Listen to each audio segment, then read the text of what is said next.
بسم اللہ الرحمن الرحیم۔ تو میں یہ عرض کر رہا تھا کہ نسبت حاصل کرنے کے لیے 3 چیزوں کا ہونا ضروری ہے۔ نمبر 1 شیخ کا ہونا، یعنی صحبت اہل اللہ کا التزام۔ نمبر 2 ذکر اللہ کا دوام۔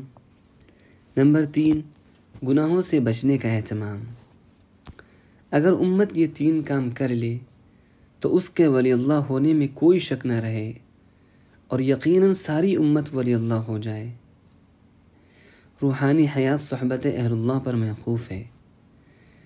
سب سے پہلے تو کسی مربی اور شیخ کامل سے تعلق کامل ہونا چاہیے اور اس کی صحبت میں اس طرح رہے کہ کچھ دن مسلسل اس کے ساتھ رہ لے۔ حکیم الامت فرماتے ہیں کہ جیسے انڈا مسلسل 21 دن جب مرغی کے پروں میں رہتا ہے تب اس میں جان آ جاتی ہے، اگر کچھ دن مرغی کے پروں میں انڈا رکھ دو، پھر یا مرغی کو بھگا دو یا انڈا اٹھا لو تو انڈے میں بچہ نہیں پیدا ہوگا۔ جس طرح انڈے میں جسمانی حیات کے لیے ایک مدت تک مرغی کے پروں میں رہنا ضروری ہے، یہاں تک کہ مردہ زرعی حیات پا کر بچہ بن جائے اور پھر وہ چونچ سے چھلکے کی سیل توڑ کر باہر آ جاتا ہے۔ حکیم الامت فرماتے ہیں کہ اسی طرح کم سے کم 40 دن مسلسل کسی اللہ والے کی صحبت میں رہ لو، مگر اس طرح کہ حدود خانقاہ سے پان کھانے کے لیے بھی نہ نکلو۔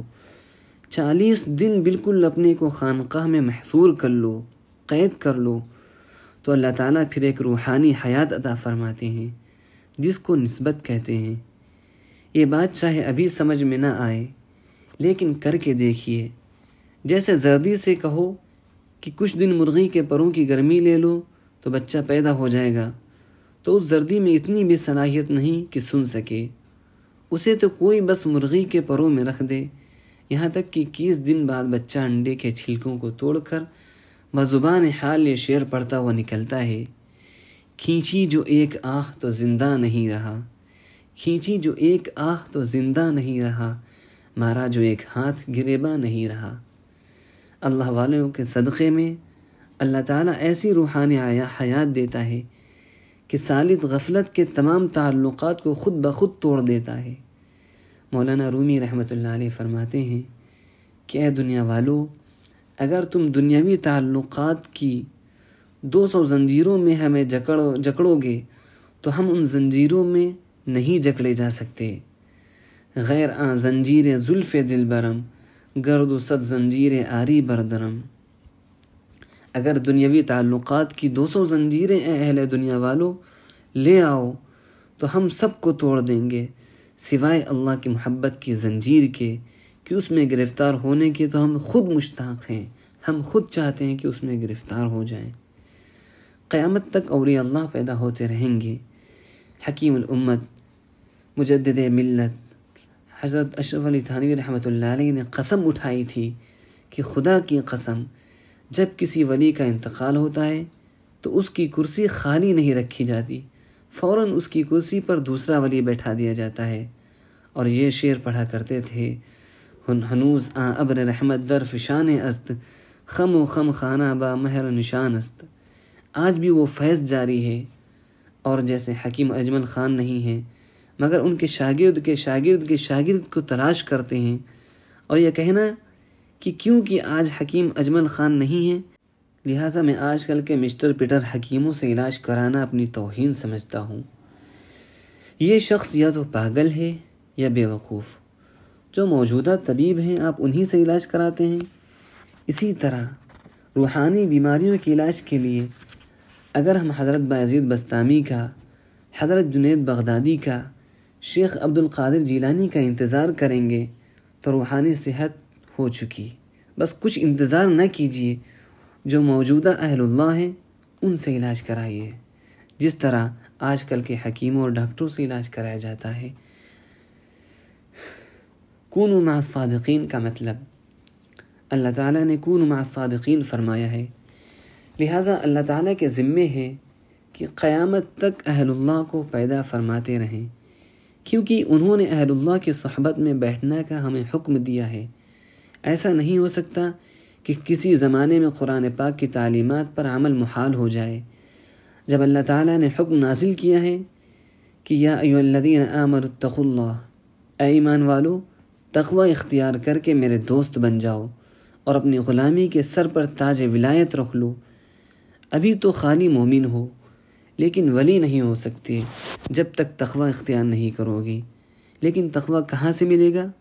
فرماتے ہیں کونوا مع الصادقین، تقوی متقین کی صحبت سے ملے گا، جس کی تفسیر میں علامہ آلوسی نے کی ہے خالطوہم لتکونوا مثلہم، یعنی اتنا زیادہ ساتھ رہو اللہ والوں کے کہ انہی جیسے ہو جاؤ، جیسے ان کی اشکبار آنکھیں ہیں ہمیں بھی وہ آنسو مل جائیں، جیسے درد بھرے دل سے ان کے سجدے ہوتے ہیں ہم کو بھی نصیب ہو جائیں، جیسے وہ راتوں کو اٹھ کر اللہ تعالیٰ سے مناجات کرتے ہیں ہم کو بھی وہی توفیق مل جائے، وہ ساری نعمتیں ہم کو بھی مل جائیں جو اللہ والوں کو نصیب ہیں۔ یہ معنی ہیں کونوا مع الصادقین کے کہ اتنا رہو ان کی صحبت میں کہ ان جیسے ہی بن جاؤ۔ اسی لیے حکیم الامت نے فرمایا کہ کم سے کم 40 دن تسلسل کے ساتھ اللہ والوں کی صحبت میں رہے۔ پہلے زمانے میں کم سے کم 2 سال تک لوگ اللہ والوں کی خدمت میں رہتے تھے، پھر حاجی امداد اللہ مہاجر مکی رحمۃ اللہ علیہ نے یہ مدت 6 مہینے کر دی، اور پھر حکیم الامت نے ہمارے ضعف و قلت طلب کو دیکھ کر 40 دن کی مدت کر دی کہ کم سے کم 40 دن شیخ کے پاس رہے۔ لیکن شیخ اپنی مناسبت کا تلاش کیجئے، یہ جملہ یاد رکھیے گا۔ بعض لوگوں کو شبہ ہوتا ہے کہ اختر سب کو اپنا مرید بنانا چاہتا ہے، اس لیے واضح کرتا ہوں کہ میرے قلب میں ہرگز ایسا خیال نہیں ہے، یہ لوگوں کی بدگمانی ہے۔ صرف یہ کہتا ہوں کہ جیسے پہلے آپ اپنا بلڈ گروپ ملاتے ہیں تب خون چڑھواتے ہیں، اسی طرح اپنی روحانی مناسبت کو دیکھ لیجئے، جس سے مناسبت ہو اس سے تعلق قائم کیجئے۔ مخلوق سے کنارہ کش ہونے کا کیا معنی ہے؟ تو یہ عرض کر رہا تھا کہ حق تعالی شانہ فرماتے ہیں وَاذْكُرِ اسْمَ رَبِّكَ وَتَبَتَّلْ إِلَيْهِ تَبْتِيلًا، اپنے رب کا نام لیجئے اور ساری مخلوق سے کٹ کر اللہ سے جڑ جائیے۔ لیکن مخلوق سے کٹنے کے معنی یہ نہیں ہے کہ جنگل میں چلے جائیے، بلکہ یہ معنی ہے کہ علاقہ خداوندی کو تعلقات دنیاویے پر غالب کر دیجئے۔ اسی کا نام تبتل ہے۔ جس کا دل چاہے تفسیر بیان القرآن دیکھ لے۔ تبتل کے معنی رہبانیت کے نہیں ہیں کہ بال بچوں کو چھوڑ کر جنگل میں جا کر رہنے لگے، رہبانیت اسلام میں حرام ہے، بلکہ تبتل کے معنی ہے کہ ہم غیر اللہ سے کٹ کر اللہ سے جڑ جائیں، دنیا میں رہیں، بیوی بچوں میں رہیں، لیکن حق تعالی شانہ کا تعلق ہمارے تمام تعلقات پر غالب آ جائے، یہ ہے تبتل۔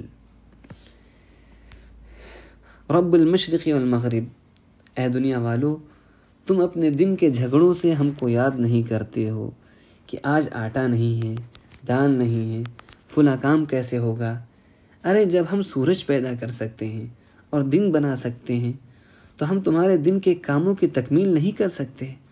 رب المشرق کی یہ تفسیر ہے کہ جب مشرق میں پیدا کرتا دیتا ہوں، جب مشرق میں پیدا کر دیتا ہوں یعنی سورج نکال دیتا ہوں، اتنا بڑا کرہ جو 9.5 کروڑ میل پر ہے اور سارے عالم کو روشن کرتا ہے، جو اللہ اس کو پیدا کر کے دن پیدا کر سکتا ہے وہ تمہارے آٹے دال کا انتظام بھی کر سکتا ہے۔ اللہ پر بھروسہ کر کے ذکر شروع کر دو۔ ذکر کرتے کرتے خواہ وسوسہ آتا ہے، لیکن کیا کوئی ذکر چھوڑ کر آٹا خریدنے جاتا ہے؟ خواہ مخواہ شیطان ذکر کے درمیان ہم کو بیکری اور انڈا مکھن میں لگا دیتا ہے۔ ورب المغرب، اور اگر رات کی تمہیں تشویشات ہیں تو میں رب المغرب ہوں، رات کا پیدا کرنے والا ہوں، خالق اللیل ہوں، لہذا جب میں رات کو پیدا کر سکتا ہوں تو تمہارے رات کے سب کام بھی بنا سکتا ہوں۔ لا الہ الا اللہ، اللہ کے سوا تمہارا کوئی نہیں ہے، لہذا اسی کے دروازے پر سر رکھے پڑے رہو، جو آخری دروازہ ہے، آخری چوکھٹ ہے، اسی پر سر رکھے ہوئے اپنے معمولات پورے کرو۔ اور لا الہ الا ہو سے صوفیہ کے ذکر نفی و اس بات کا ثبوت بھی مل گیا۔ فاتخذہ وکیلا، اور اللہ تعالیٰ کو اپنا وکیل بنا لیجئے، وہی ہمارا کارساز ہے۔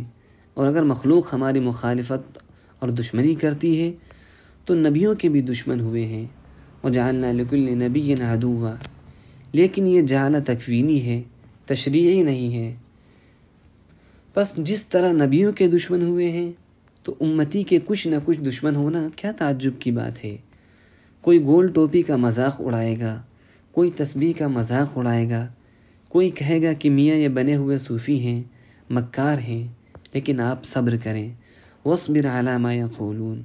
اس آیت سے تصوف و سلوک کے ایک اہم مقام صبر کا ثبوت مل گیا، جو صوفیہ کا شعار ہے کہ مخالفین کی ایذاؤں پر صبر کرتے ہیں، وَاهْجُرْهُمْ هَجْرًا جَمِيلًا، اور ان سے جمال کے ساتھ کیسے الگ ہوں۔